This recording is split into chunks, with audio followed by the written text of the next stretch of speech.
Ini adalah kali pertama pembantu ini membersihkan kamar tanpa mengenakan pakaian dalam. Kecepatan kerja sangat cepat. Tapi karena terlalu capek, lalu dia tertidur di tempat tidur. Dengan posisi nyaman lalu tertidur.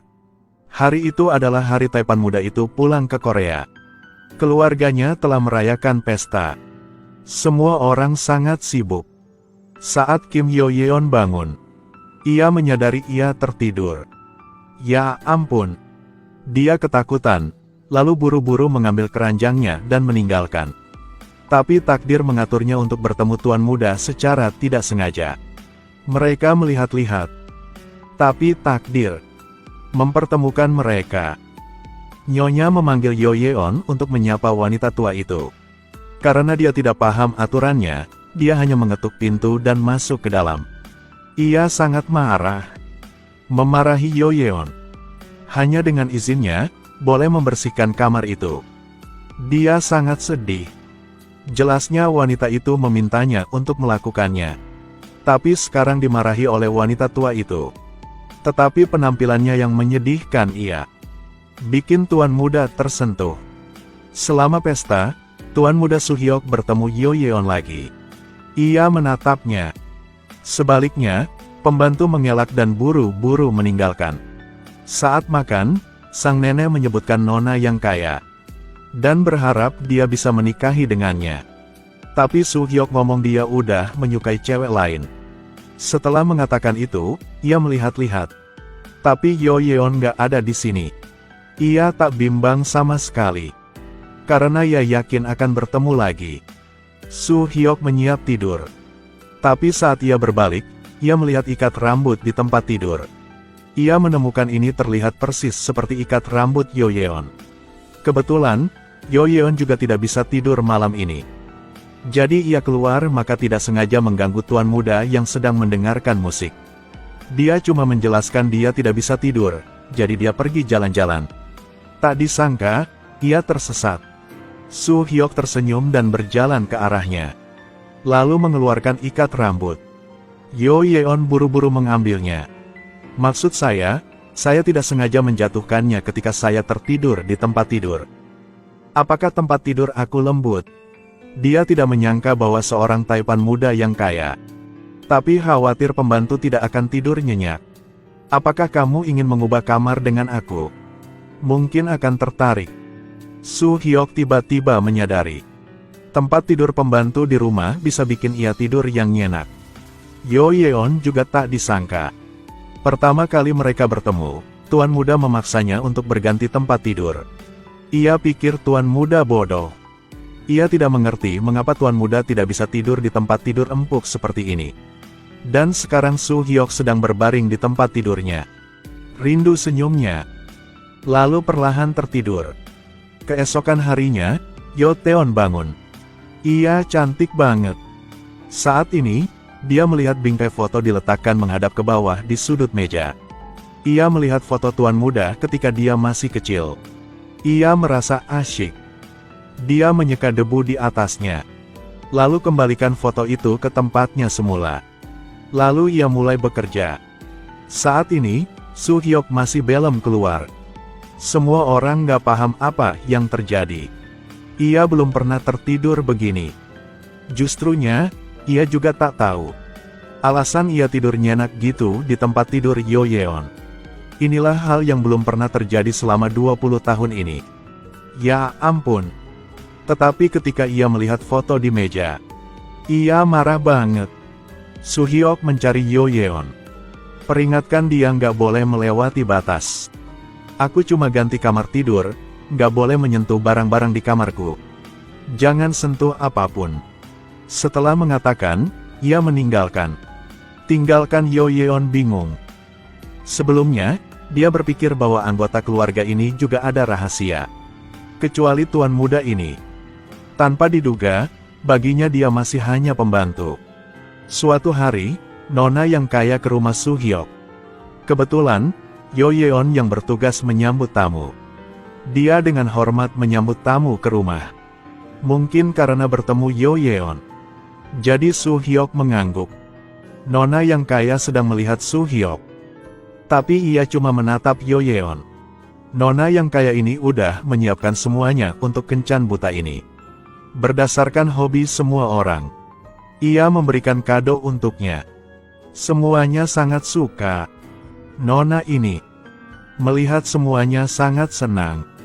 Yo Yeon yang berdiri di sampingnya merasa sangat mencela diri sendiri. Memang benar status sosial antara keduanya terlalu berbeda. Setiap tindakan Yo Yeon, Soo-hyuk tak segan-segan mengungkapkan tatapan favoritnya ke arahnya. Sampai malam, karena tidak bisa tidur, jadi ia ke kamar Yo Yeon lagi. Ayo ganti kamar.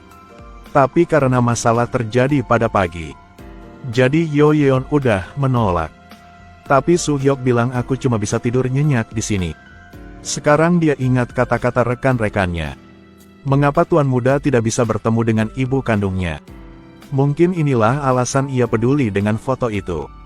Jadi Yo Yeon melunak lagi. Menyetujui permintaannya. Terakhir kali aja. Belum yakin. Tapi keduanya nggak tahu. Ada orang yang diam-diam mengawasi mereka. Pembantu ini tiba-tiba menyadari. Perangkat yang ia kenakan di pinggang memantau setiap gerakannya. Ia sangat bimbang tentang soal ganti ranjang dengan tuan muda tadi malam. Saat ini, Nyonya diam-diam menekan tombol. Setelah beberapa saat, Yo Yeon ke kamarnya. Saat ia merasa khawatir, maka Nyonya tiba-tiba memberinya cek sebesar 1 juta won. Menyuruhnya paksa memperhatikan saat membersihkan kamar tuan muda. Jika ada sesuatu yang tidak biasa, laporkan padanya. Yo Yeon mengerti bahwa ia khawatir tentang persaingan hak di keluarga kaya ini. Tentu saja, jika ia melakukannya dengan baik, akan ada bonus tambahan.